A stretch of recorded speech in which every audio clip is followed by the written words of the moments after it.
एक ये नुकाए थे बिजली की, हम तुम्हें फ्री देंगे। अब उसमें शर्तें ऐसी लगा दी, मीटर लगवाओ, पिछला बिल भरो, सारा वो करो। बस फ्री का मतलब क्या है? फ्री का मतलब फ्री दो। मगर दिक्कत ये आ गई कि अब मोदी और योगी के झूठे वादों पर क्यों कर यकीन करो भाई। पहले भी जिता दिए थे। तानाशाही सरकार है, सुनवाई कोई किसी की नहीं। अधिकारी ऐसे ऑर्डर करेगा बढ़िया, अकबर जाते ही काम हो जाएगा। और वो नीचे का अधिकारी वो उसे रद्दी की टोकरी में ऐसा गिरा ढूंढते फिरे जो जी वो दरखास्त दी थी, कहाँ भाई दरखास्त? यहाँ किसान की तो हालत, पहले भी ये कहते थे कि हम 2022 तक दुगनी आय कर देंगे, दुगनी आय कर देंगे। चुनावी सफर के दौरान आज हम पहुंचे हैं सहारनपुर लोकसभा क्षेत्र की रामपुर मनिहारन विधानसभा क्षेत्र के साधारण शेर गांव में। ये गांव ठाकुर बहुल्य गांव है। यहाँ पर आप देख सकते हैं बड़ी संख्या में इस समय लोग मौजूद हैं गांव के, और आज हम इनसे बात करेंगे आगामी लोकसभा चुनाव में प्रथम चरण के तहत सहारनपुर में 19 तारीख को मतदान होगा। यहाँ के लोग क्या चाहते हैं, कैसा उनका सांसद हो, किस तरह की सरकार बने। जी भाई बात यह है, चुनाव के दौर में आ तो गए चुनाव सिर पर ये जो बीजेपी की सरकार है इसमें राजपूतों का ज्यादा शोषण कर दिया।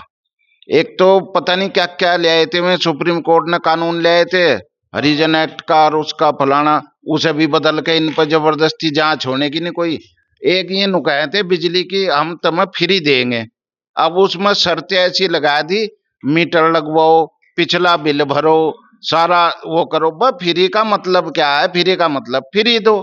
तो बीजेपी एक झूठी सरकार बन रही है और जो वादे कर रही, 14 दिन में गन्ने का भुगतान दिया होता है, आज 5 महीने का गन्ना पड़ा इसमें बजाज की गांगनोली चीनी मिल में। अभी तक तो कोई भुगतान दिवाने वाला है नहीं सरकार में, हिम्मत ही नहीं। और ऐसी कमजोर सरकार या डबल इंजन सरकार बताओ, सिंगल इंजन की ज्यादा ताकतवर थी मायावती की, 40-40 रुपए 2-3 बार बढ़ा दिए। और यह डबल इंजन है, या 10 रुपए बढ़ावा है, कभी 20 बढ़ा दिए।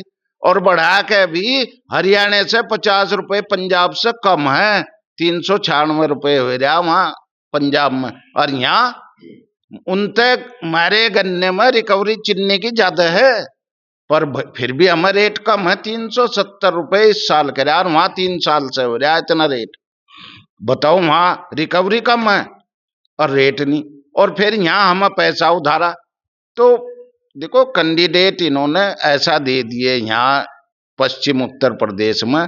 लखनपाल ठीक कैंडिडेट है, उसका कोई विरोध नहीं है इस गांव में।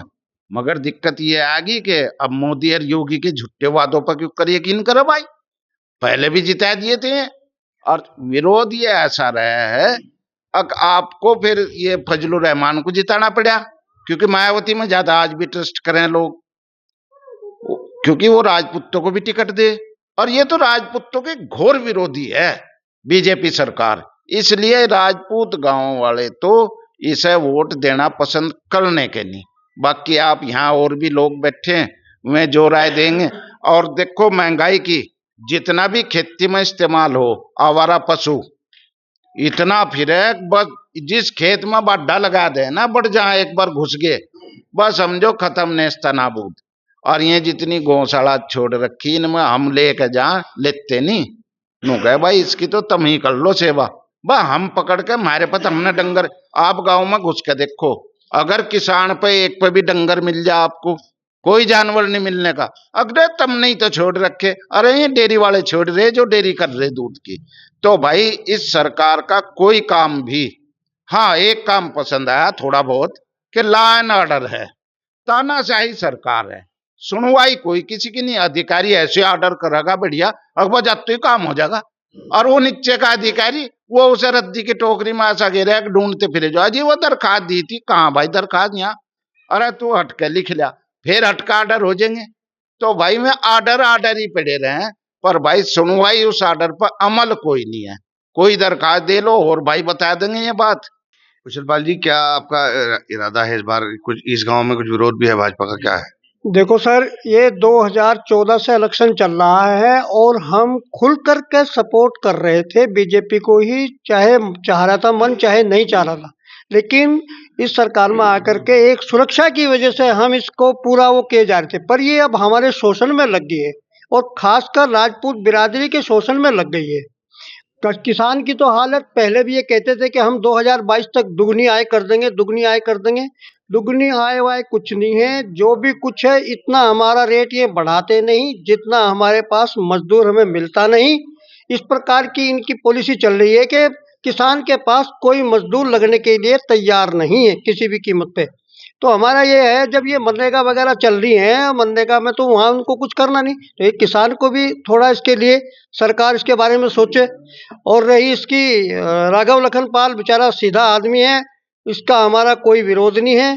केवल बीजेपी की जो ये नीति जो चल रही है, इन नीतियों का हम विरोध करते हुए पूरा राजपूत समाज इसके लिए, क्योंकि हम लोगों का इन लोगों ने कतई एक तरीके से बायकॉट किया जा रहा है स्वर्ण समाज का, तो वो हमें ये अब हर्जे को छू रहा है। तो इसीलिए इस बार हमें इनके खिलाफ कुछ ना कुछ सोचना पड़ेगा। कोई भी कैंडिडेट जीते फिर हम तो उसके कम से कम हम जिताने की यदि उसमें नहीं है ताकत में, तो हम हराने की ताकत में तो हो ही जाएंगे।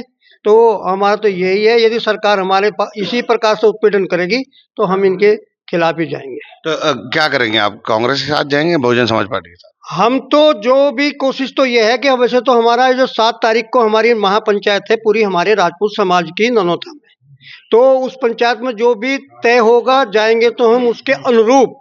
और यदि कोई बात होती भी है नहीं तो फिर हमें कोई भी कैंडिडेट हो, चाहे वो बहुजन समाज का जीतने की स्थिति में हो, चाहे वो कांग्रेस का जीतने की स्थिति में हो, तो उसी तरफ फिर हम जा करके इसको अवॉइड करके सरकार की नीतियों के इनके विरोध में जा करके उसको मतदान करेंगे अपना। रामवीर सिंह जी, 7 तारीख को जो महापंचायत है ठाकुर समाज की, किस लिए बुलाई गई है? ये ठाकुर पंचायत जो इकट्ठी हो रही है उसमें ननौते में, ये इसी मध्य हो रही है इसकी भाजपा की नीतियों की वजह से। भाजपा की नीतियों की वजह से ही पंचायत यह हो रही। तो क्या नीति है, अच्छी है खराब है, क्या है? बस जितनी हमारी जो हमारे प्रधान जी ने बता दी, अरुण जी ने बता दी, उन पर ही हम सहमत हैं। जो राजपूत समाज है वो सब इकट्ठा होने जा रहा है 7 तारीख को। उत्तर प्रदेश की हर खबर से अपडेट रहने के लिए श्रेष्ठ यूपी को करें सब्सक्राइब, बेल आइकन दबाएं और देखते रहें श्रेष्ठ यूपी।